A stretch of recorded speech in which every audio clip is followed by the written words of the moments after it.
This conference I'm will now be recorded. right. I've come into the offices because it makes life much easier for me. I have Karen on my right and Debbie in facing me. I think the first thing was Karen will explain how it will work and if anything goes wrong with the connections at any stage.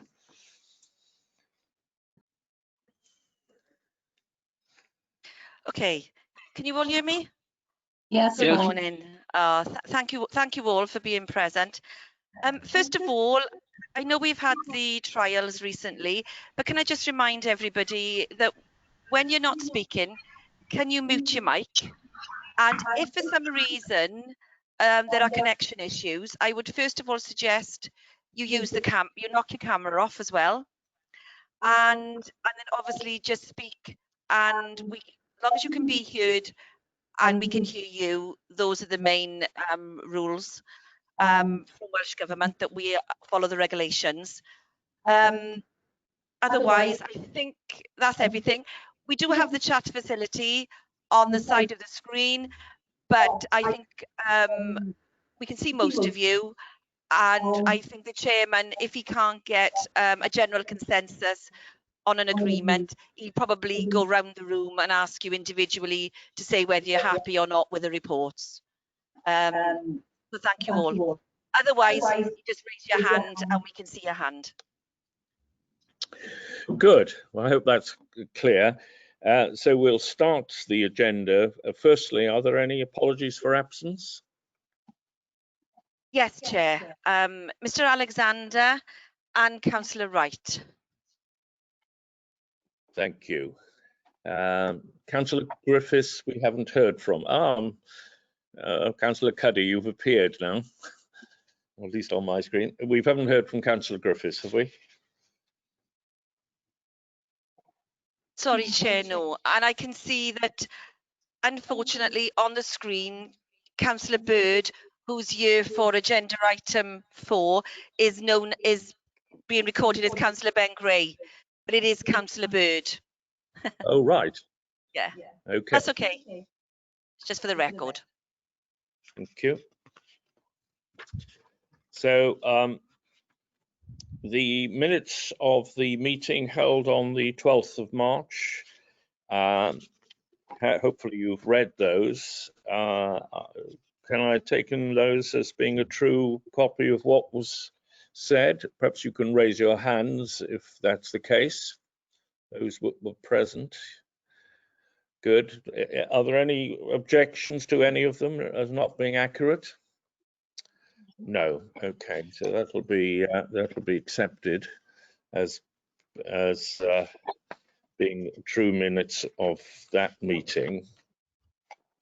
Now we have received declarations of interest, and Councillor Bird, thank you for joining us. Councillor Griffiths, you've joined us now as well. Welcome to the meeting. And perhaps I can pass over to Debbie to deal with the application by Councillor Bird. Thank you, Chair. As you can see from the report, this is an application from Councillor Bird. His application is attached to the report together with the circumstances when a Standards Committee may grant a dispensation. The details of the specific application being sought are set out in paragraph 2.2 of the covering report. I think it's important to flag up that on this particular occasion, Councillor Bird is not of the view that he has a personal or prejudicial interest. And I think that is right, having liaised with Councillor Bird. And this is specifically dealing with the issue of seeking Standards Committees indication, given the sensitivity of this matter, that Councillor Bird be permitted to continue to speak discuss and party to the vote relating to the planning application in respect of the St Nicholas School, which is due shortly to go before the planning committee. The particular point to bear in mind is that Councillor Bird, because of the fact that the school is within his electoral ward, he has provided some support in suggesting some alternative sites for the new school. The actual site for the new school will be the existing school site, but it is purely because he has had those discussions previously. And I think it is important for this to come before Standards Committee, bearing in mind that Councillor Bird is the chair of the Planning Committee, and also he is the member for the Wenvo, Bonvilston and St Nicholas ward. I know that Councillor Bird is here and he may wish to make some comments or deal with any queries that may arise this morning. I think also I should add that in addition to the circumstances referred to in the application in respect of paragraphs E and I think paragraph F may also be relevant, which provides that the participation of the member in the business to which the interest relates is justified by the member's particular role or expertise. Thank you. Thank you. Thank you, Councillor Bird, for joining us. Can I take it you haven't any financial interest in the land where the school might be sited? No, absolutely no financial interest whatsoever. Right. Well, I'm happy with the situation. Does anybody have any questions? Mrs. Hallett? I totally agree with what. Can you hear me? Yes. Not now. No, can't hear you now. Can you hear me now? Yeah. Better. Yeah, can you hear me? Yes. I think Mr. Watkins needs to mute his whilst Mrs. Hallett speaks. Sorry. Thank you. She's off now. I can't hear you, Mrs. Hallett, I'm afraid. Can't hear you. Can you hear me now? Yeah. That's better, yes. Great, thank you. I was only going to say that I totally support what Debbie's saying, in that Mr. Bird, Councillor Bird, sorry, brings along with him some expertise which they will probably need to use in making decisions. So I thoroughly support the application in line with F. Thank you. Mrs. Tinsley? No problems. Mr. Watkins? No problem. Thank you. Yes. Councillor Cuddy? No problems. I also observe that there's another code in operation here, which is to do with the consideration of planning applications. So a double strand of issues to deal with, but I've had no problems with the request. Mr. Watkins, sorry, did you want to say something? My only concern is should we be granting a dispensation where there is no interest? Isn't there another way of advising or giving an indication without granting a dispensation? If there is no prejudicial interest, should we be granting a dispensation because of a prejudicial interest? Yes, I take your point. I'm looking at Debbie for the answer to that one. Yes, thank you. I think certainly Councillor Bird has indicated that he doesn't believe he has a personal prejudicial interest, and certainly as monitoring officer, having considered the matter, I think that is right. I think as part of the recommendation, we should be acknowledging the application, the justification being put forward, and then noting that that's in effect that the view is that in effect that there is not a personal prejudicial interest, but I think the process needs to be seen to be worked through. Yes, I think that's to be. Sorry, Mr. Watkins, carry on. Yeah, I accept that point. It's just that isn't there another way of doing this? For example, role and function of the Standards Committee is to assist councillors to observe the Code of Conduct. Well, couldn't we just give a general indication of our view without actually granting a dispensation? That's my point. We could, but my view is it's better to err on the to be safe rather than sorry. I have every sympathy with the councillor, but I'm just wondering from the committee's point of view, given that we are a creature of statute, we can only do what we're empowered to do.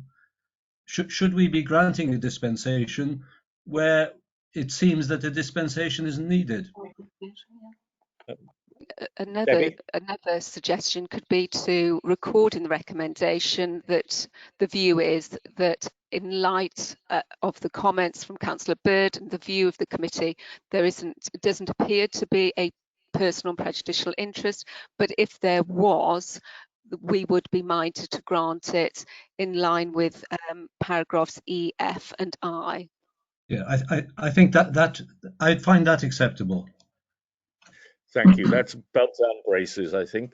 Councillor Griffiths, do you have any comments? No comment from me, thank you. Thank you. Councillor Gray? No comment from me, Chair. Yeah. Well, Councillor Bird, if there's anything you want to say, but you've heard what we think of it.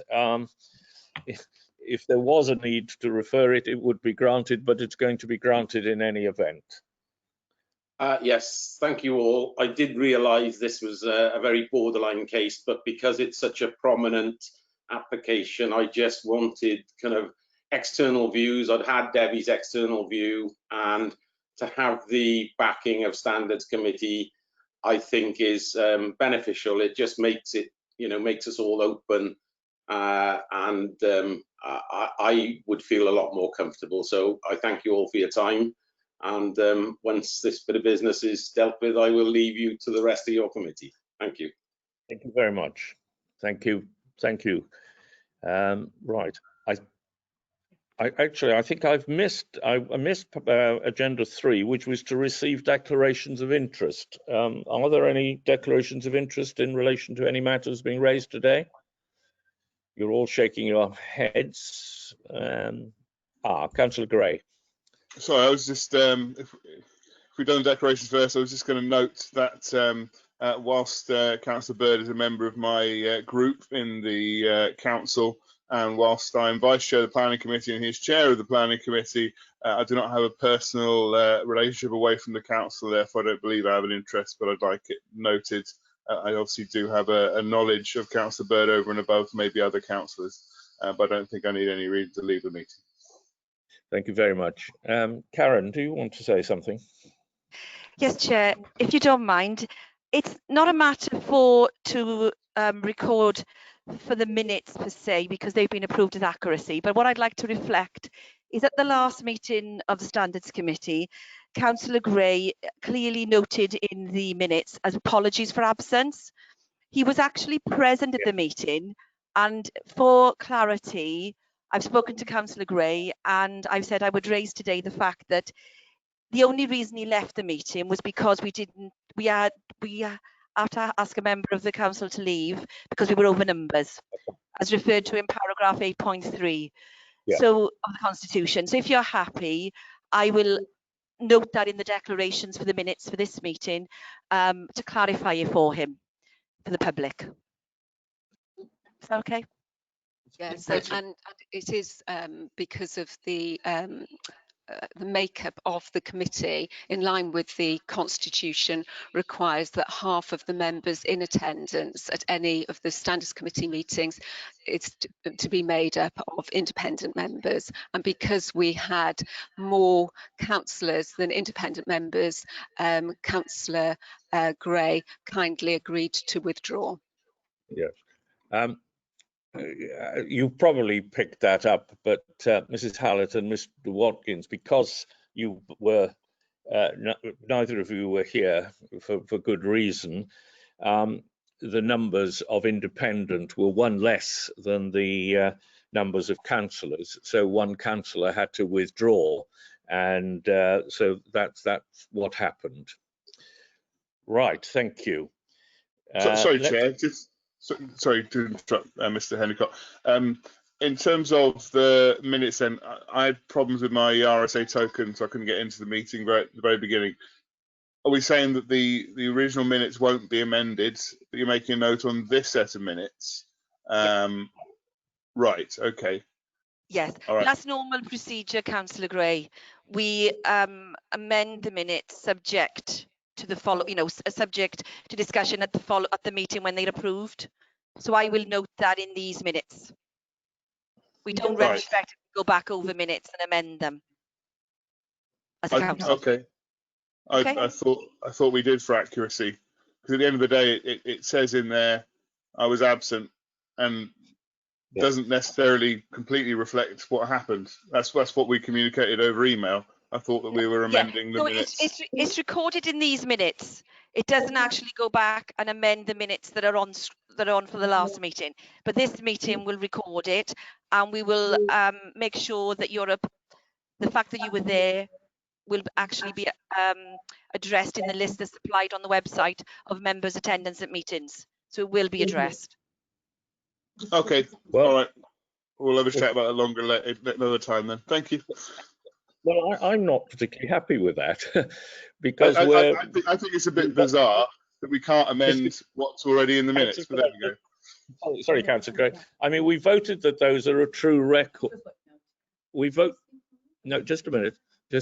We voted that those are a true record. Well, it now transpires they weren't. The way it's put, it wasn't a true record.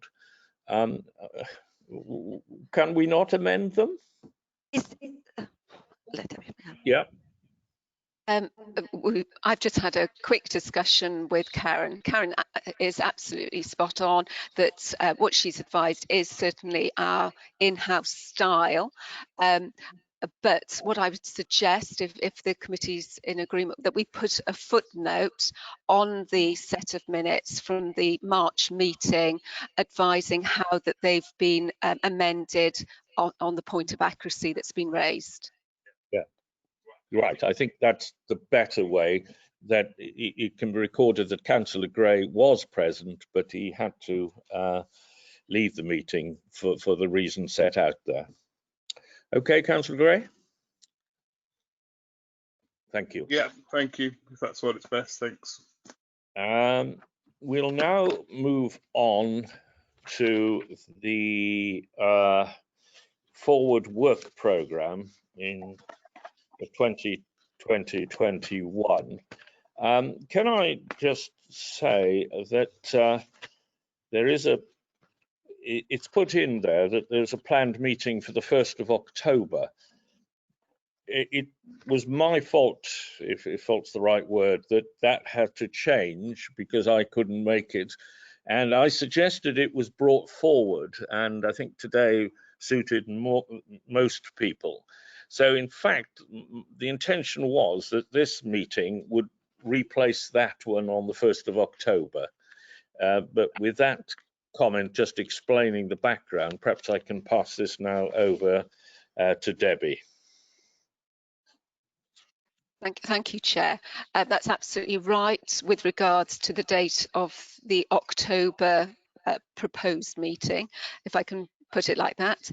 The reason it has been put in the forward work programme with the note in the margin is that does appear as a date in the calendar of meetings for the council, but I would anticipate that committee today may wish to have some discussion, bearing in mind the proximity to today's meeting, that the 1st of October meeting comes out of the calendar.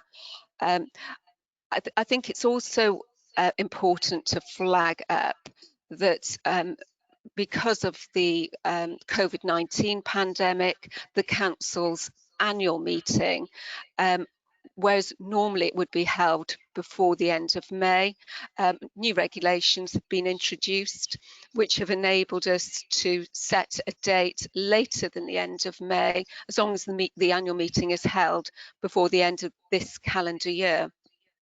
The Vale of Glamorgan Council's annual meeting will be held next Monday, the 14th of September. And so it'll be the meeting immediately following the Standards Committee meeting, immediately following the annual meeting, that the chair and the vice chair of this committee will be on the agenda and will be agreed. As we're on the point about dates of meetings, I'd also like to raise that, as you'll be aware, there is the matter relating to the hearing concerning a councillor from a community councillor, and that hearing arrangements are ongoing for that to be held, and I would hope that would be prior to the 26th of November. Because the hearing will be before the Standards Committee, albeit I understand there might be a reduced number on that committee, so that the member who is the subject of the hearing won't feel sort of too overwhelmed with too many members dealing with the matter, that I would suggest that if it is agreed by the committee that the 1st of October meeting comes out of the calendar for this committee, that when the hearing is dealt with, that the chair and the vice chair elected for that meeting are only for that meeting, as opposed for the whole of the municipal year. And so I would propose that if it is the decision that the 1st of October meeting doesn't go ahead, that the chair and the vice chair of the Standards Committee for the municipal year is dealt with as at the 26th of November meeting. So I wanted to raise that because obviously we're looking at the forward work programme, and we would incorporate the election of chair and vice chair for the 26th of November if the committee is in agreement.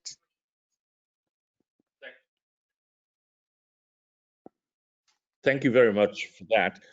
I'm anxious that the matter concerning that councillor is dealt with sooner rather than later, because I don't think, I think delayed justice is bad justice. So I have been raising the matter, and I think a letter is going out to try and fix a date shortly.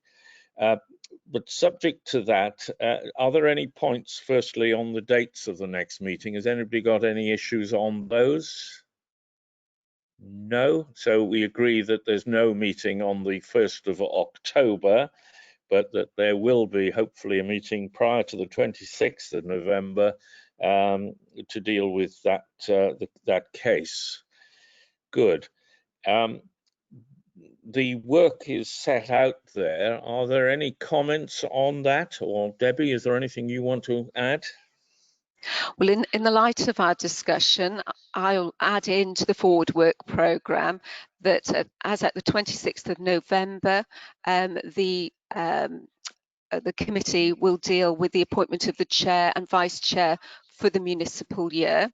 And then, as we've said, hopefully the hearing will take place prior to that, and the chairman and vice chairman will only be appointed for that particular meeting.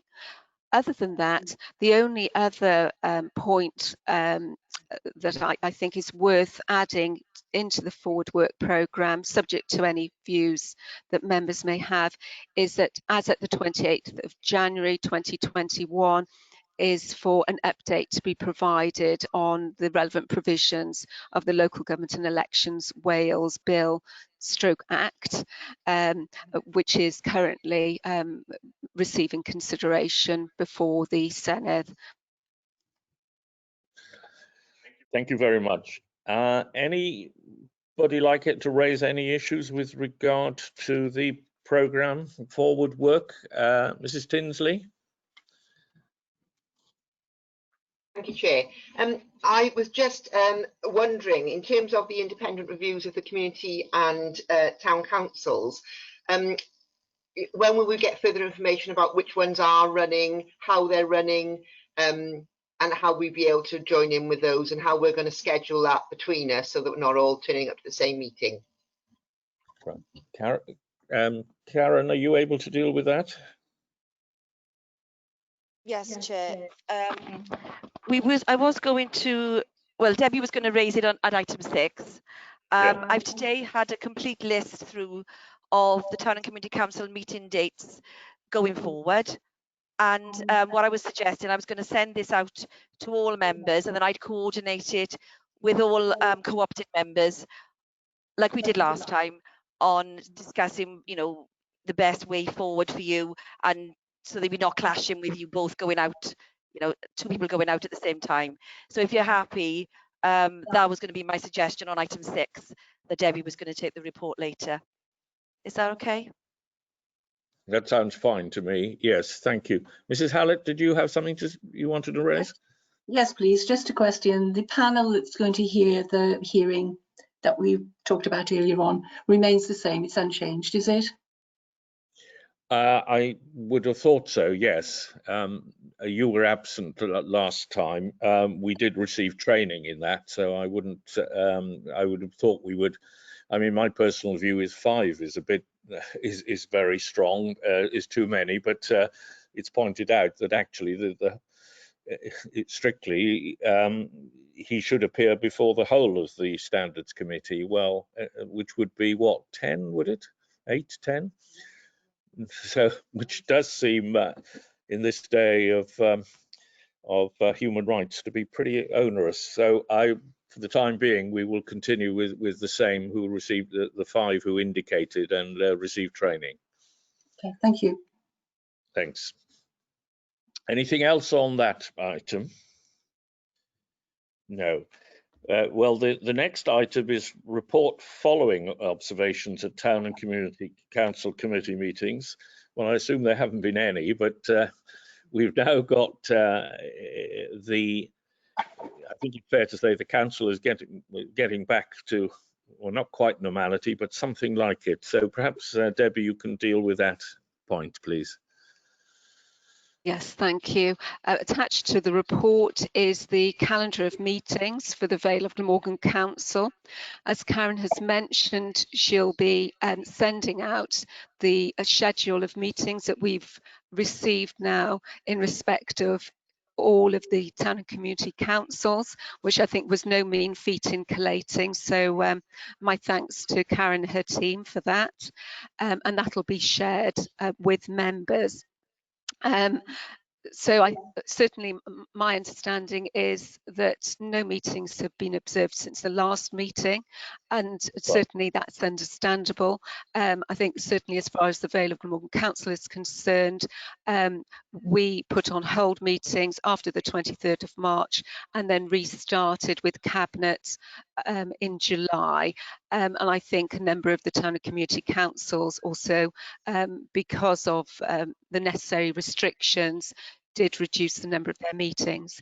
The only point I think is worth making in addition is the expectation would be for members only to attend virtually the meetings of town and community councils rather than attending in person. And obviously that'll be another area that support will be provided to coordinate that with the clerks from the various town and community councils. And I think previously members over the municipal year attended 2 meetings, and as we are partway through the municipal year, it might be a matter that the committee would like to give some consideration as to whether the numbers are reduced to 1 per independent member. Yes. Well, I think if we're having the next meeting effectively at the end of November, if we can perhaps try and attend 1 virtually by November, and then we can see where we are by that stage. Is that all right for the independent members? Yes, Mrs. Hallett? I'm not sure we're putting Karen on a tight time scale, because it must be rather a heavy job to collate all the information about what systems they're using for virtual observations. Maybe we can move on the Vale of Glamorgan Council meetings, because they are resuming, I understand from the minutes, in September. So we should be able to at least go and attend those. But are we putting Karen on the spot with having a tight time scale for November? Karen? Yes, well, all right. Well, yes, well, if we can do it by the end of the year, say, she will liaise with us. And if we can do 1 by the end of the year, and possibly we'll review it then as to whether we need to do 1 again by the end of March. Mr. Watkins? Well, presumably, sorry, Mr. Watkins, sorry. Mrs. Hallett, we haven't finished on her point. Right. Thank you. Yes, Mrs. Hallett. I still think we're putting Karen on a tight timescale, but if she's agreeable with that timescale, I'm just thinking we can move on the actual council meetings, because they will be resuming and the systems are up and running. But when we look in the town and county, I just can't, sorry, town committees, I just think that it's really a tight timescale. But then if Karen can meet it, that's fine. Yep. But presumably the community councils will be responsible for setting up the communication on these meetings, will it? Yes, that's correct. Yeah. And we can assist you as far, officers from my team can assist you as best as possible. But yes, it will be up to the town and community councils to do that.